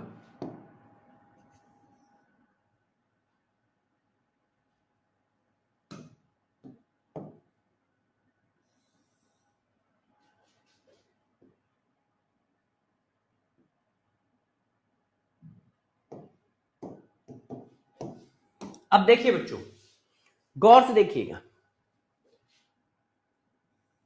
ये हमारा रिएक्टेंट है। अब आपकी रिएक्शन हुई और ये आ गया आपका प्रोडक्ट, ठीक। अभी तक जो हम लोगों ने बनाया है, हम लोग उसी को बना लेते हैं। ये हमारा ग्राफ है, ऐसे, ये थ्रेशोल्ड एनर्जी लेवल हो गया, ठीक है। और ये हमारा जो लाइन है, ये लाइन, ये लाइन किसकी हो गई? डेल्टा एच की लाइन हो गई। तो ये हो गया डेल्टा एच, ये हो गया activation energy of forward reaction, यही तो अभी तक पढ़ाया है कि नहीं। और ये वाली लाइन हमारी थ्रेशोल्ड एनर्जी की लाइन है। अब जब कैटलिस्ट मिलाते हैं तो देखो क्या होता है, कैटलिस्ट मिलाने पर ये ग्राफ ऐसे हो जाता है। ये देखो, ये जो ग्राफ है ये प्रेजेंस ऑफ कैटलिस्ट है, प्रेजेंस ऑफ कैटलिस्ट, कैटलिस्ट की प्रेजेंस में ये ग्राफ ऐसा आता है। तो इसका मतलब थ्रेशोल्ड एनर्जी लेवल क्या हुआ? चेंज हो गया। अब थ्रेशोल्ड एनर्जी लेवल यहां आ गया खिसक के, ये देखो, अब थ्रेशोल्ड एनर्जी लेवल यहां आ गया खिसक के, ये देखिए, यहां। तो जब आप कैटलिस्ट मिलाते हो तो एक्टिवेशन एनर्जी में इतना गैप आ जाता है, इतना चेंज आ जाता है। ये देखो है, एक्टिवेशन एनर्जी में इतना चेंज आ जाता है ऐसे। तो अब एक एक करके सुनते जाइएगा और समझते जाइएगा। देखो कैटलिस्ट दो तरह के होते हैं, कैटलिस्ट दो तरह के होते हैं, दो तरह के होते हैं। एक होता है हमारा पॉजिटिव कैटलिस्ट, और पॉजिटिव कैटलिस्ट को ही हम कैटलिस्ट बोलते हैं। मतलब जब भी कैटलिस्ट बोला जाए तो आप अपने आप पॉजिटिव कैटलिस्ट समझो, ठीक है। क्या यदि स्पेसिफाई नहीं कर रहा है कि पॉजिटिव कैटलिस्ट निगेटिव कैटलिस्ट, ऐसा नहीं लिख रहा है, तो आप हमेशा कैटलिस्ट का मतलब पॉजिटिव कैटलिस्ट समझो। फिर से सुन लेना, यहां बच्चे कंफ्यूज होते हैं। क्या यदि वो कैटलिस्ट नहीं लिख रहा है कि ये निगेटिव कैटलिस्ट की तरह काम करेगा या पॉजिटिव कैटलिस्ट की तरह काम करेगा, तो कैटलिस्ट का मतलब हमेशा क्या मानोगे? पॉजिटिव कैटलिस्ट, ठीक है। अब पॉजिटिव कैटलिस्ट करता क्या है, जरा गौर से देखिए। जो पॉजिटिव कैटलिस्ट होते हैं वो क्या करते हैं, रेट ऑफ रिएक्शन को इंक्रीज कर देते हैं, इंक्रीज करते हैं, इंक्रीज ड्यू टू, ऐसा क्यों कर पाते हैं? Due to decrease in activation energy, decrease in activation energy, क्योंकि वो एक्टिवेशन एनर्जी को कम कर देते हैं। पॉजिटिव कैटलिस्ट क्या करते हैं, एक्टिवेशन एनर्जी को कम कर देते हैं। ये देखो पहले एक्टिवेशन एनर्जी यहां से लेके यहां तक चाहिए थी, अब उसको एक्टिवेशन एनर्जी इतनी चाहिए, ये देखो। तो जो पॉजिटिव कैटलिस्ट होते हैं वो रेट ऑफ रिएक्शन को बढ़ा देते हैं, वो रेट ऑफ रिएक्शन को बढ़ा देते हैं, ठीक है। और ऐसा कैसे कर पाते हैं? क्योंकि वो एक्टिवेशन एनर्जी को कम कर देते हैं, क्योंकि वो एक्टिवेशन एनर्जी को कम कर देते हैं। बट गौर सुनना, but value of delta H does not change, delta H की वैल्यू पर कोई इफेक्ट नहीं पड़ता। चेक करो अभी भी उतनी है। कैटालिस्ट का delta H enthalpy of reaction पे कोई इफेक्ट नहीं है, प्रेजेंस में भी उतना ही था और एब्सेंस में भी उतना ही है। ना तो रिएक्टेंट की एनर्जी पे कोई इफेक्ट पड़ता है, जितनी पोटेंशियल एनर्जी पहले थी उतनी ही है, प्रोडक्ट की एनर्जी पे भी कोई इफेक्ट नहीं पड़ता है, इंथैल्पी ऑफ रिएक्शन पे भी कोई इफेक्ट नहीं पड़ता है। किस पे इफेक्ट पड़ता है? रेट पे।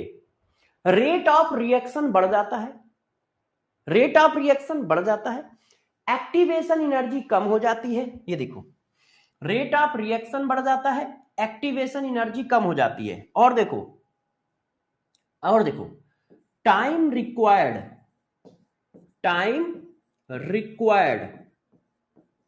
To achieve, time required to achieve equilibrium, achieve equilibrium, equilibrium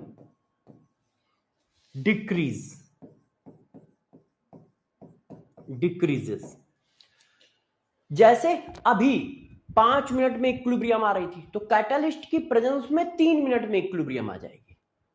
तो इक्विलिब्रियम तक पहुंचने के टाइम को डिक्रीज कर देगा क्योंकि रेट बढ़ा रहा है।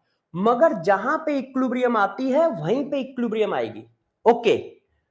जहां पे इक्विलिब्रियम आती है वहीं पे इक्विलिब्रियम आएगी, इक्विलिब्रियम के पॉइंट को नहीं चेंज करेगा। Does not change state, state मतलब पॉइंट ऑफ इक्विलिब्रियम, इक्विलिब्रियम के स्टेट को नहीं चेंज करता है, जिस जगह पे आती है उसी जगह पे आएगी, बस वो टाइम को रिड्यूस कर देता है, वो टाइम को कम कर देगा। तो गौर समझो कैटालिस्ट क्या करेगा। पहले ये देखो क्या करता है, रेट को बढ़ा देगा, तो रेट ऑफ फॉरवर्ड भी बढ़ा देगा, रेट ऑफ बैकवर्ड भी बढ़ा देगा, ठीक है। जिसकी वजह से इक्विलिब्रियम जल्दी आ जाएगी, आएगी वहीं पे जहां पे आती है, बस जल्दी आ जाएगी। अच्छा, एक्टिवेशन एनर्जी को डिक्रीज कर देगा। क्या क्या चेंज नहीं करेगा? एंथैल्पी ऑफ रिएक्शन को चेंज नहीं करता है, जैसे थी वैसे ही रहेगी। इक्विलिब्रियम स्टेट को चेंज नहीं करता है, जहां पे इक्विलिब्रियम आती है वहीं पे आएगी। इक्विलिब्रियम स्टेट को चेंज नहीं करता है। रिएक्शन की एनर्जी को, रिएक्टेंट की एनर्जी को चेंज नहीं करता है। प्रोडक्ट की एनर्जी को चेंज नहीं करता है। ऐसा कुछ नहीं करता है, ऐसा कुछ नहीं करता है। अब कितनी एक्टिवेशन एनर्जी चेंज हुई, अब ये तो बताओ। एक्टिवेशन एनर्जी में जो चेंज आया है वो कितना आया है? Activation energy of absence minus activation energy in presence. Presence मतलब कैटलिस्ट का प्रेजेंस। ये देखो इतना आया है, ये देखो डेल्टा ये। तो ऑब्सेंस में एक्टिवेशन एनर्जी कितनी है? इतनी है ए, इतनी। और प्रेजेंस में कितनी है? इतनी है। प्रेजेंस में ये एक्टिवेशन एनर्जी कितनी है? इतनी है, इतनी है, इतनी प्रेजेंस में। ठीक है ना, इतनी प्रेजेंस में। बात समझ पा रहे हो?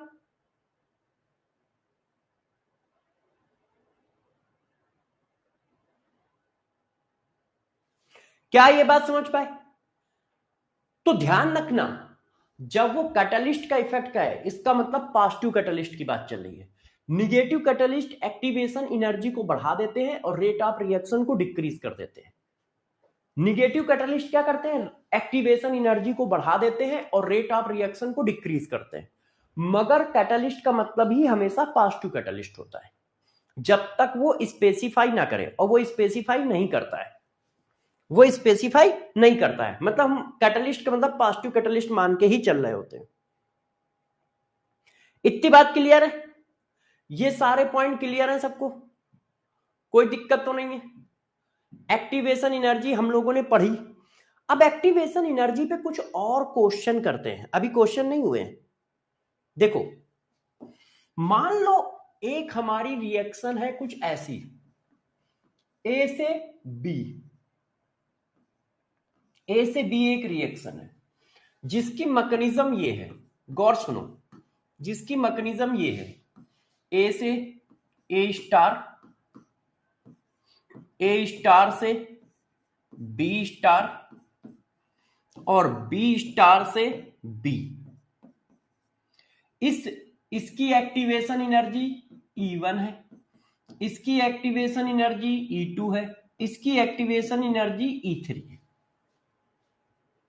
ठीक है? हाँ बेटा, सब लिख दूंगा, सारे CSD एक साथ लिख दूंगा, परेशान ना हो।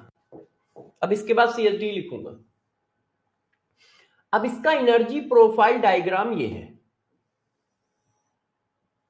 देखो, ये रिएक्शन ए से स्टार्ट हुई,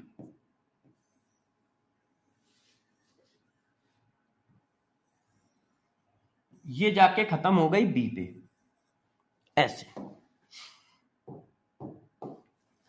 ये जाके खत्म हो गई बी पे। अब मैं पूछ रहा हूं कि E1 E2 E3 में क्या रिलेशन है? तो जरा देखो, ये ए है, तो ये जो जितने लोअर पीक होते हैं ये प्रोडक्ट होते हैं, जो लोअर पीक होते हैं वो प्रोडक्ट होते हैं। क्यों? हर रिएक्शन का अलग अलग एक्टिवेशन कॉम्प्लेक्स होगा ना। ए से ए स्टार का अलग एक्टिवेशन कॉम्प्लेक्स है, वो ये है। ए स्टार से बी स्टार का अलग एक्टिवेशन कॉम्प्लेक्स है, वो ये है। और बी स्टार से बी का अलग एक्टिवेशन कॉम्प्लेक्स है, वो ये है। बात समझ पाए भाई? कोई मैकेनिज्म, कोई रिएक्शन 3-4 स्टेप में हुई तो हर स्टेप का अलग एक्टिवेशन एनर्जी, हर स्टेप की अलग एक्टिवेशन कॉम्प्लेक्स। जैसे ये देखो, तो ये जो पीक होते हैं ये सारे के सारे एक्टिवेशन कॉम्प्लेक्स है। जो पीक होंगे ये सब क्या है? एक्टिवेशन कॉम्प्लेक्स है। अब इसकी ए की एक्टिवेशन एनर्जी कितनी है? इतनी है। ए से ए स्टार की एक्टिवेशन एनर्जी इतनी है। अब ए स्टार से बी स्टार की एक्टिवेशन एनर्जी कितनी है? क्यों? इसका कॉम्प्लेक्स ये है, इसका कॉम्प्लेक्स ये है, तो इसकी एक्टिवेशन एनर्जी ये है। अब इसका कॉम्प्लेक्स ये है तो इसकी एक्टिवेशन एनर्जी ये है, इतनी है, इतनी है, ये देखो। तो ध्यान रखना, ऐसा भी क्वेश्चन मिलेगा तो आप क्या है उस पीक से समझोगे कि एक्टिवेशन एनर्जी कितनी है कितनी नहीं है। अब आप देख के बताओ कि एक्टिवेशन एनर्जी का ऑर्डर क्या आएगा।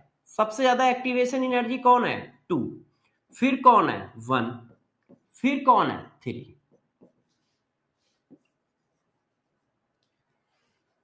फिर कौन है 3। देखो सही ऑर्डर है कि नहीं।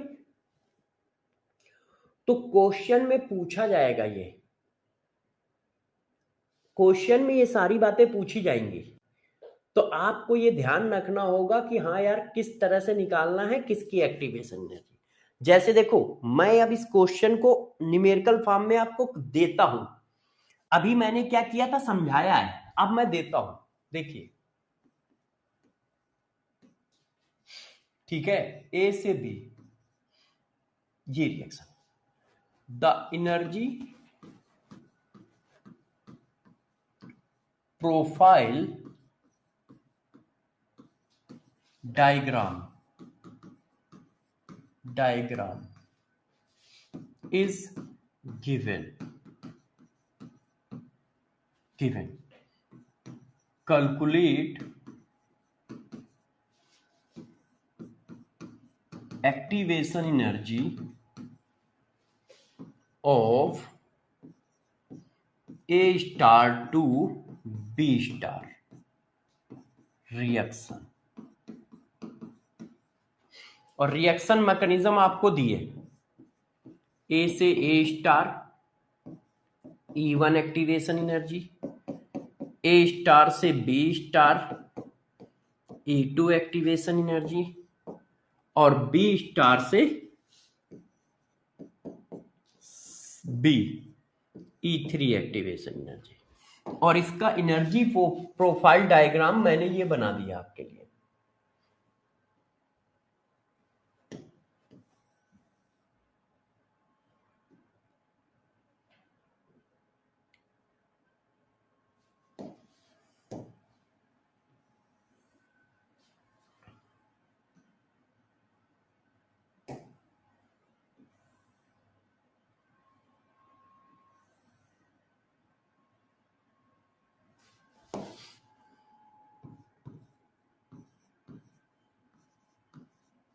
ये एनर्जी है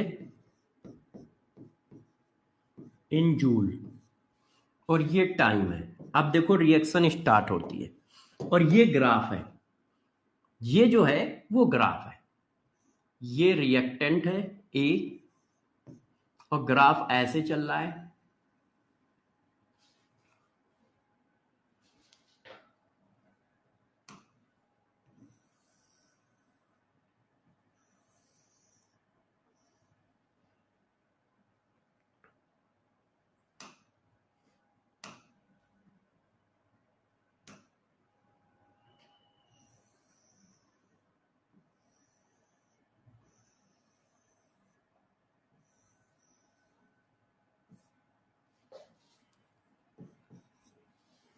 ये भी है, ये ग्राफ कुछ इस तरह से बना हुआ है।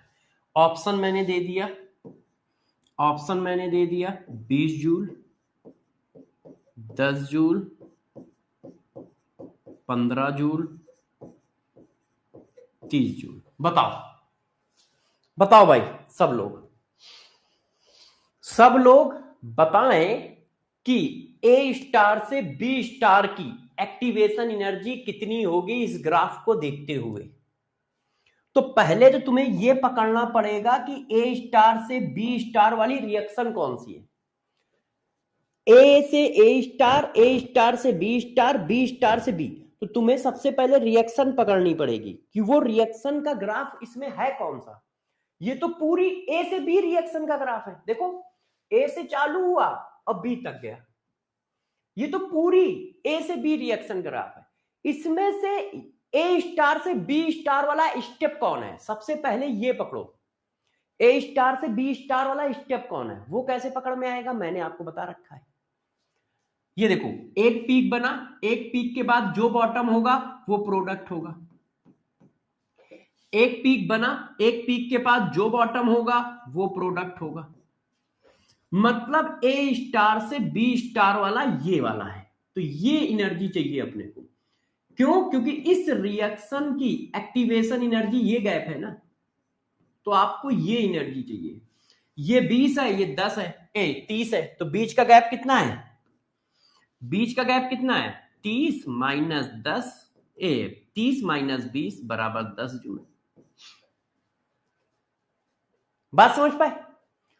तो जब भी कहीं ऐसा क्वेश्चन आएगा तो आपको पहले यह पकड़ना पड़ेगा कि वो रिएक्शन का ग्राफ है कौन सा। जितने पीक होंगे वो सब एक्टिवेशन कॉम्प्लेक्स होंगे, और जितने बॉटम होंगे वो सब प्रोडक्ट होंगे इंटरमीडिएट, प्रोडक्ट होंगे इंटरमीडिएट। समझ पा रहे हैं? समझ पा रहे हैं सब लोग? अच्छा, जब समझ पा रहे हो तो एक क्वेश्चन और करो, इसके बाद फिर CHD लिखूंगा। एक क्वेश्चन और करो। देखिए ये एक ग्राफ बना है,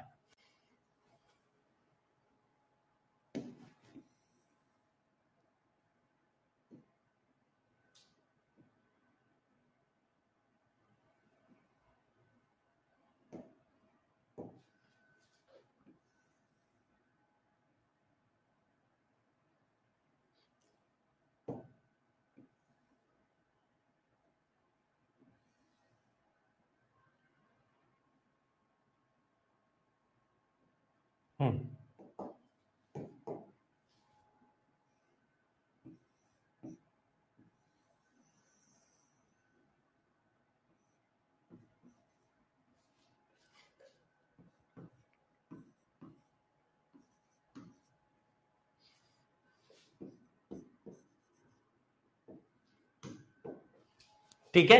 अब मैंने क्या क्या पूछा है आप देख लो।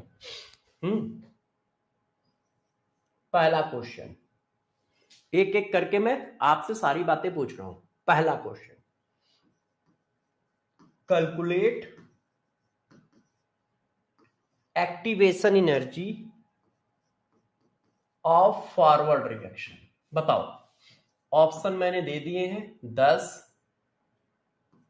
20, 30 और नन। बताइए बच्चों, इसमें से कौन सा आंसर आएगा? एक्टिवेशन एनर्जी निकालनी है फॉरवर्ड डायरेक्शन की। Calculate activation energy of forward direction.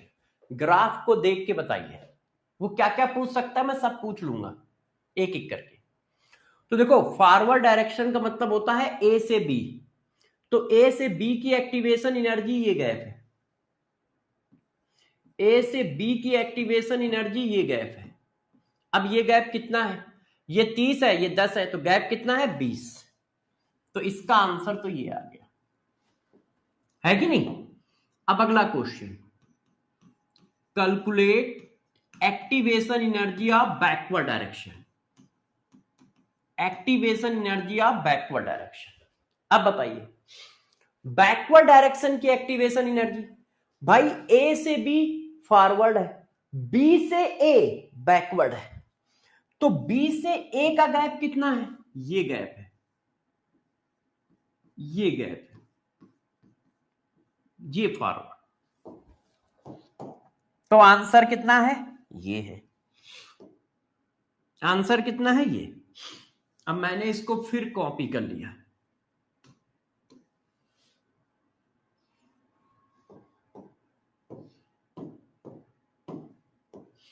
अब अगला question, calculate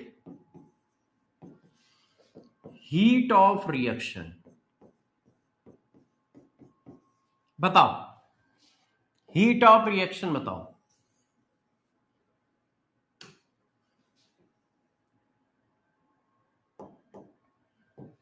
heat of reaction क्या होगा? तो हीट ऑफ रिएक्शन क्या होता है? इन दोनों के बीच का गैप, ये है heat of reaction. Heat of reaction क्या है? इन दोनों के बीच का गैप। तो हीट ऑफ रिएक्शन की वैल्यू भी कितनी होगी? 10 होगी। अगला क्वेश्चन, कैलकुलेट थ्रेशोल्ड एनर्जी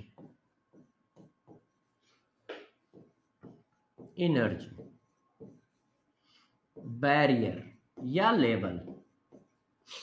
बताओ अब थ्रेशोल्ड एनर्जी कौन होती है? इस लाइन को थ्रेशोल्ड एनर्जी बोलते हैं, मतलब यहां से लेके यहां तक की एनर्जी थ्रेशोल्ड एनर्जी है। और वो वैल्यू कितनी है? ये है। तो वो आंसर क्या आएगा? 30। तो ग्राफ बना के वो कुछ भी पूछेगा। अब इतनी तरह की एनर्जी है, इतनी तरह की एनर्जी है। पोटेंशियल एनर्जी आप प्रोडक्ट भी पूछ सकता है, पोटेंशियल एनर्जी आप रिएक्टेंट भी पूछ सकता है। टोटल 5-6 टाइप की एनर्जी है, देख लो। पोटेंशियल एनर्जी आप रिएक्टेंट 10, पोटेंशियल एनर्जी आप प्रोडक्ट 20,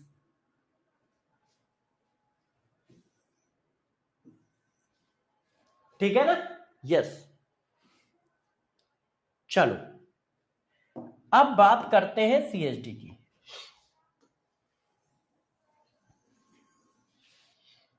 अब बात करते हैं सीएचडी। तो सबसे पहले सेकंड ऑर्डर,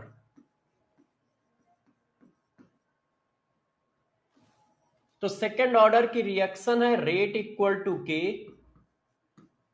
AT की पावर 2। इसकी के की इक्वेशन है 1/T 1/AT minus 1/A0। T half की इक्वेशन है T half equal to 1/K into A0। ये सेकेंड ऑर्डर के फार्मूले, ठीक है कि नहीं? ग्राफ जो है वो ये है, T half versus A0 rectangular hyperbola, और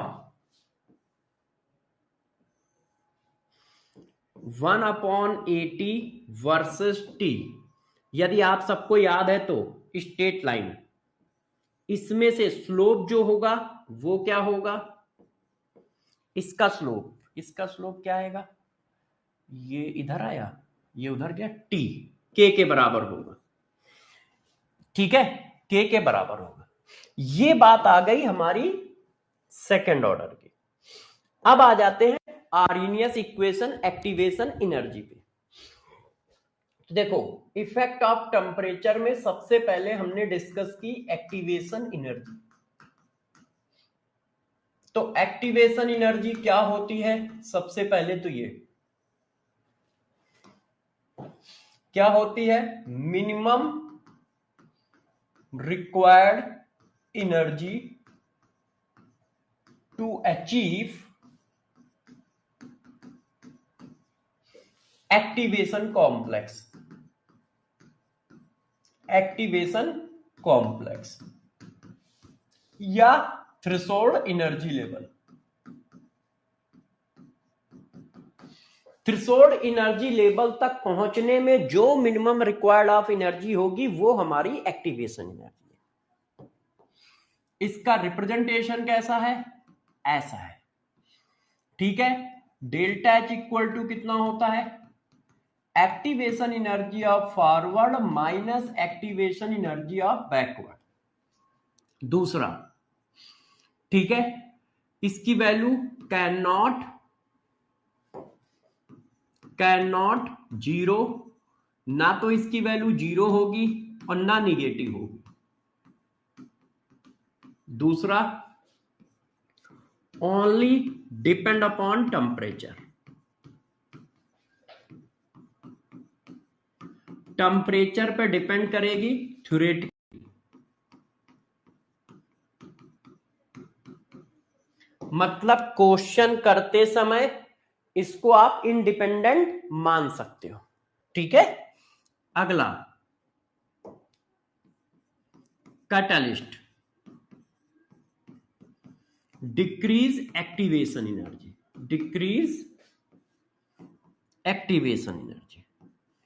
कैटलिस्ट एक्टिवेशन एनर्जी को डिक्रीज करेगा, but delta H of reaction and state of equilibrium not affected by catalyst, only rate of reaction both forward and backward increases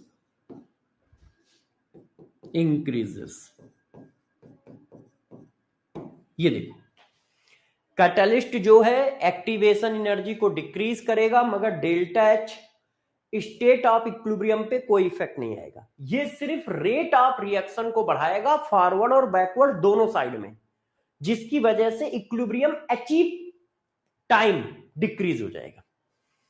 ठीक है, activation energy का ये बता दिया, ये बता दिया, ये बता दिया। ठीक है ना बच्चों, कि क्या क्या चीजें हो सकती हैं, कैसे कैसे हो सकती हैं। अब एक ग्राफ बना के आपको मैं बता देता हूं कौन कौन क्या क्या है, जैसे कंफ्यूजन ना रहे। ये देखो, इधर हमारी एनर्जी है और इधर हमारा टाइम है। ग्राफ कुछ इस तरह से आया, तो ये डॉटेड लाइन जो है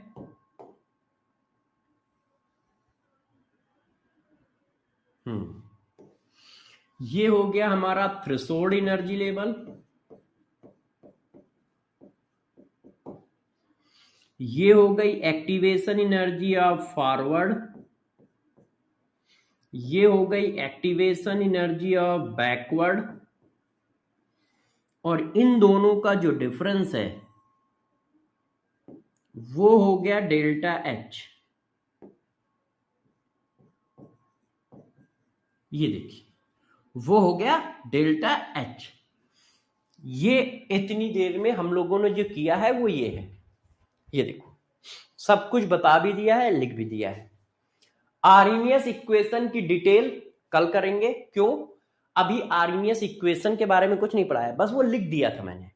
अब उस पर वो कैसे कैसे अपने को डिजाइन करेगी, उससे कैसे क्वेश्चन बनेंगे, ये सारा काम कल होगा। कल आप ये मान के चलो, कल भी आर्हेनियस इक्वेशन ही चलेगा, मगर कल आर्हेनियस इक्वेशन पूरा खत्म हो जाएगा। तो कल छोड़, परसों ये चैप्टर शायद खत्म हो जाए, है ना। 2 क्लास में भी ये चैप्टर लगभग खत्म हो जाएगा, 2 क्लास में। तो ये चीज आप इतना रिवाइज करके आइएगा, आप इतना रिवाइज करके आइएगा। डीपीपी अपलोड हो जाएंगी, तो जब डीपीपी अपलोड हो गई होंगी केमिकल काइनेटिक्स की, आप डीपीपी नंबर 1 लगा सकते हो, डीपीपी नंबर 2 लगा सकते हो केमिकल काइनेटिक्स की। 3 और 4 मत लगाइएगा। कौन कौन सी लगा सकते हो? DPP number 1, DPP number 2। ठीक है, आप डीपीपी नंबर 1 लगा लेना, डीपीपी नंबर 2 लगा लेना, 3 और 4 मत लगाइएगा। ठीक है ना बच्चों। और मैं आज सारी डीपीपी वो करा दूंगा, अपलोड करा दूंगा, और वीडियो सॉल्यूशन भी कोशिश करूंगा आज रात तक मैं सब बना दूं। क्लियर है?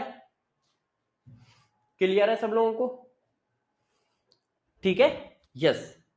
हाँ, लिक्विड सोल्यूशन की भी बची हुई डीपीपी अपलोड करा दूंगा, वीडियो सोल्यूशन भी मैं लिक्विड सोल्यूशन के अपलोड कराने की कोशिश करूंगा आज ही के आज। और केमिकल काइनेटिक की मैंने सारी डीपीपी अपलोड करा दी है। अभ्यास में 4, एक सिद्धि डीपीपी और एक आपकी तेजस डीपीपी, 6 डीपीपी अपलोड कराई है। 4 अभ्यास में, एक सिद्धि, एक तेजस। ठीक है बच्चों, अपना ध्यान रखिएगा। हाँ, अब मैं कल मिलूंगा, कल आर्हेनियस ही करेंगे। अभी सिर्फ उसमें एक्टिवेशन एनर्जी डिफाइन हुआ है, और उससे किस किस तरह के क्वेश्चन घूम फिर के बन सकते हैं वो डिस्कस होंगे। कल आर्हेनियस इक्वेशन को डिस्कस करेंगे और उससे रिलेटेड क्वेश्चन कराएंगे। फिर उसके बाद कोलिजन थ्योरी कराएंगे। फिर उसके बाद रिएक्शन मैकेनिज्म दिया हो तो ऑर्डर ऑफ रिएक्शन कैसे निकाला जाता है वो कराएंगे। तो अभी हमारे 3 सब टॉपिक है। ठीक है। हाँ, थ्योरी रिवीजन सीट भी अपलोड करा दूंगा लिक्विड सोल्यूशन की। ठीक है, ब्लैंक शीट भी अपलोड करा दूंगा लिक्विड सोल्यूशन की, मगर ये सब रात तक अपलोड हो पाएगा, क्योंकि जब मुझे टाइम फ्री मिलेगा तब मैं ये करूंगा। अभी तो मैं 2 बजे तक क्लास ही लूंगा, है ना, मगर करा दूंगा, आप परेशान ना हो। बाय बाय बच्चों। टेस्ट के बारे में कल डिस्कस करेंगे।